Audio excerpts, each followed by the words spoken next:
Match. ಅದು ಈ ಸರಿ ವೆಸ್ಟ್ ಇಂಡೀಸ್ ಹಾಗೂ ಅಮೇರಿಕಾದಲ್ಲಿ ಈ ಪಂದ್ಯ ನಡೆಯಲಿದೆ. ಈ ಸರಿ ವಿದೇಶಿ ನೆಲದಲ್ಲಿ ನಮ್ಮ ಭಾರತ ತಂಡ ಸೆಕೆಂಡ್ ಗೆದ್ದು ಬರ್ತಾ ಅಂತ ಕಾದು ನೋಡಬೇಕು. ಯಾಕಪ್ಪ ಅಂದರೆ ಇದು ನಾವು ಗೆದ್ದು ಸುಮಾರು ವರ್ಷ ಆಯಿತು. ಫಸ್ಟ್ನೇ ವರ್ಲ್ಡ್ ಕಪ್ ನಾವೇ ಹೊಡೆದ ICC men's cup.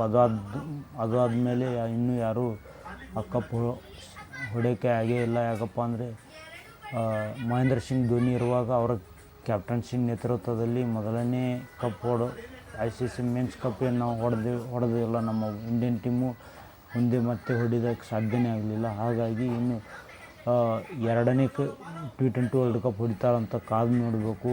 Rohit Sharma ಅವರು ಕ್ಯಾಪ್ಟನ್ಸಿದಲ್ಲಿ ಈ ಟೀಮು ಆಡಲಿದೆ ಮತ್ತು ರೋಹಿತ್ ಶರ್ಮಾ ಕೂಡ ಈ ಸರಿ ಅಷ್ಟೇನು IPL ಕನೆಕ್ಟ್ ಆಗಿಲ್ಲ. ಈ ಸರಿ ಅವ್ರದ್ದು ಏನು ಫಾರ್ಮ್ ಇಲ್ಲ. ಮತ್ತು ಪಾಂಡ್ಯ ಕೂಡ ಅವರು ಅಷ್ಟೇನು ಈ ಸರಿ ಅವರು ಮುಂಬೈ ಇಂಡಿಯನ್ಸ್ ಕಡೆಯಿಂದ ಆಡಿದ್ರು ಕೂಡ ಅವ್ರದ್ದೇನು ಅಷ್ಟು ಸರಿ ವಿಕೆಟು ತೆಗಿಲಿಲ್ಲ. ಅಷ್ಟು ರನ್ನಿದೆ, ಅಷ್ಟೇನು ಮ್ಯಾಚ್ ಅಷ್ಟೇನು ಇದು ಆಗಲಿಲ್ಲ. ಮತ್ತು ಈ ಕಡೆ ವಿರಾಟ್ ಕೊಹ್ಲಿಯವರು ಬಂದರೆ ಅವರು ಅದ್ಭುತ ಫಾರ್ಮ್ನಲ್ಲಿ ಮತ್ತು ಆರೆಂಜ್ ಕ್ಯಾಪ್ ಕೂಡ ಅವ್ರದ್ದೇ ತಮ್ಮದಾಗಿ ಇಗಿಸ್ಕೊಂಡಿದ್ದಾರೆ. ಮತ್ತು ಅವರು ಈ ಸರಿ IPLನಲ್ಲಿ ಹೈಯೆಸ್ಟ್ ಸ್ಕೋರರ್ ಕೂಡ ಅವರೇ ಆಗಿದ್ದಾರೆ.